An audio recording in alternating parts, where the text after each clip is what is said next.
Mikroskop Spesialis. Channel ini sebenarnya saya isi untuk laporan-laporan servis yang sudah saya lakukan.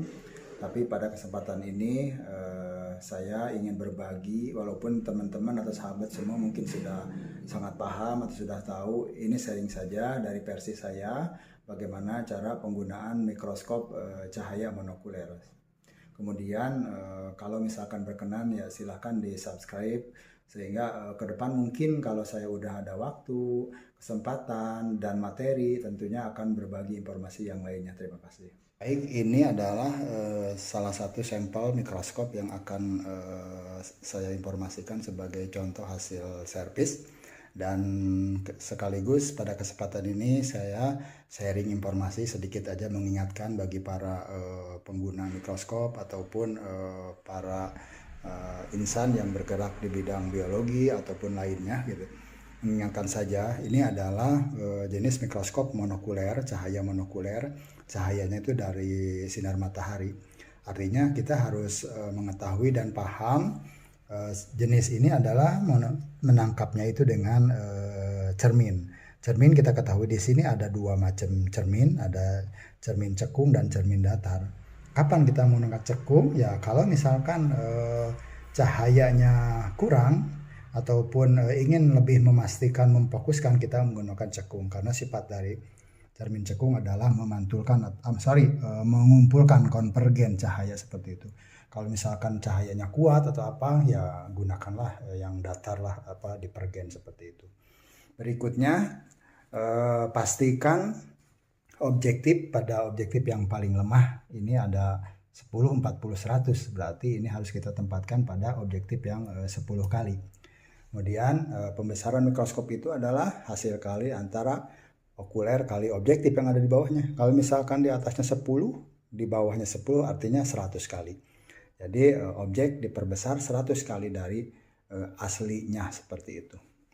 Berikutnya pastikan setelah cahaya terkumpul, sebelum preparat dimasukkan, kita harus mendapatkan atau memposisikan kurang lebih seperti ini. Putihnya itu adalah luas pandang yang akan kita masukkan preparat.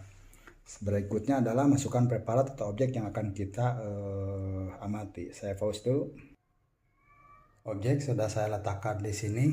Oh ya, kebetulan ini mononya adalah penjepit objek atau penjepit objeknya manual. Jadi kita harus punya keterampilan tersendiri juga dalam menyimpan atau meletakkan objek di situ. Jadi ini kita harus benar-benar dengan keahlian tangan kita menempatkan objek. Berikutnya saya ini menggunakan preparat tumbuhan, kebetulan adalah batang kukurbita. Kalau tumbuhan itu ada dinding sel sehingga mudah untuk tajam tidaknya ya, seperti itu. Walaupun ya hewan juga bisa ya seperti itu. Hanya ini untuk teknis saja. Setelah itu kita amati di sini. Ini sudah ada tergambar seperti ini ya. Ini belum fokus. Kalau sudah seperti itu kita tinggal memainkan pengatur kasar ya, makrometer. Kita gerakan, atur. Kalau sudah dapat, misalkan kurang fokus, baru kita mainkan pengatur halus. Oke, ini saya sudah dapat. Oke, ini ya, sip. Oke. Kemudian lanjut aja dengan pembesaran berikutnya, 40 kali 10 artinya 400 kali ya. Seperti itu. Tinggal mainkan pengatur halus kalau didapat, kalau enggak ya langsung makrometer saja. Oke.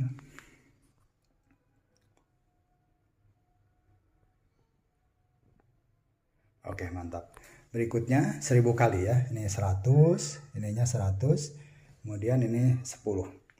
100 ini harus menggunakan immersion oil, dan tentunya posisi mikroskopnya tidak boleh begini. Ini kan dimiringkan.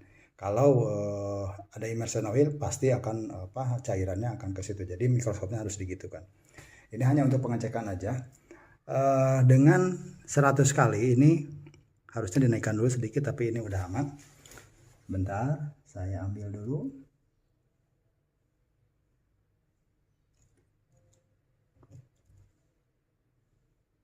Oke, ini yang saya dapat.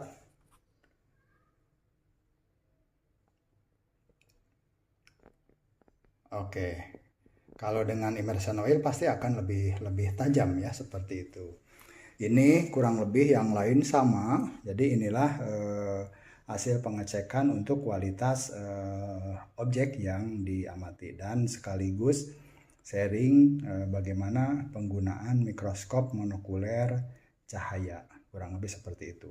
Dan nanti setelah itu saya beri tutup plastik, kemudian dimasukkan ke dalam kotak untuk pengamanan pengiriman, tentunya dikunci dari bawahnya.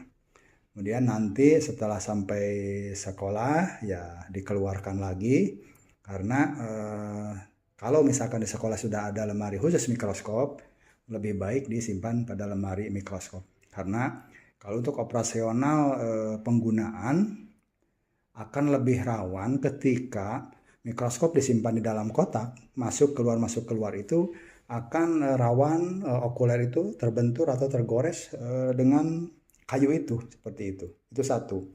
Yang kedua, kalau misalkan kuantitas penggunaan di laboratorium mikroskop kurang, kelembabannya juga harus perlu diperhatikan gitu kan, sehingga ya mungkin jamur atau apa dan sebagainya juga tidak terkontrol. Jadi lebih baik saran saya ditempatkan di lemari saja, karena nanti ini akan dilengkapi dengan tutup plastik untuk menghindari dari debu. Sekian dan terima kasih, nanti saya lanjut untuk pengerjaan 15 kedua.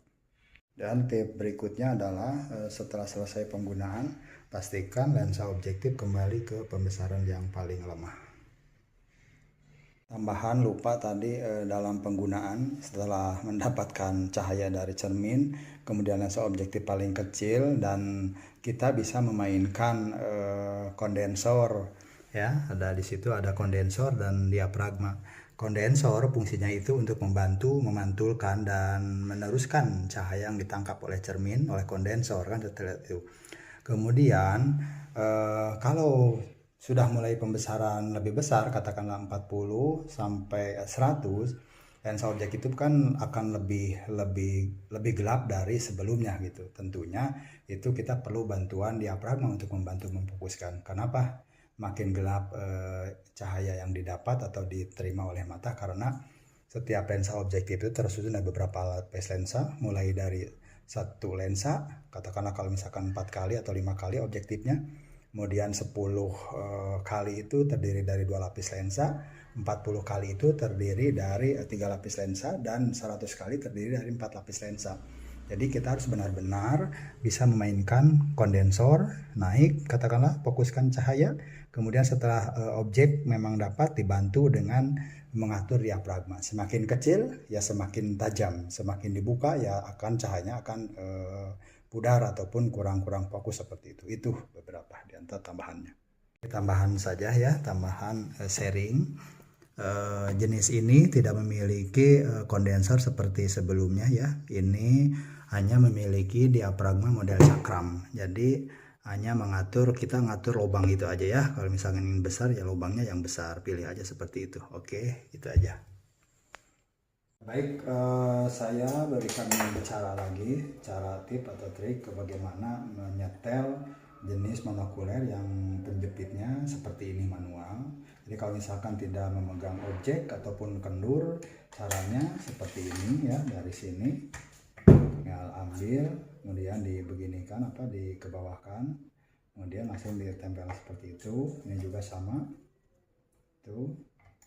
Oke, kemudian nanti cara mainkan objeknya ya tentunya kita harus ini angkat, kemudian kemudian pastikan ke pusat yang terang itu sebagai sumber cahaya, dan setelah itu kita diamati.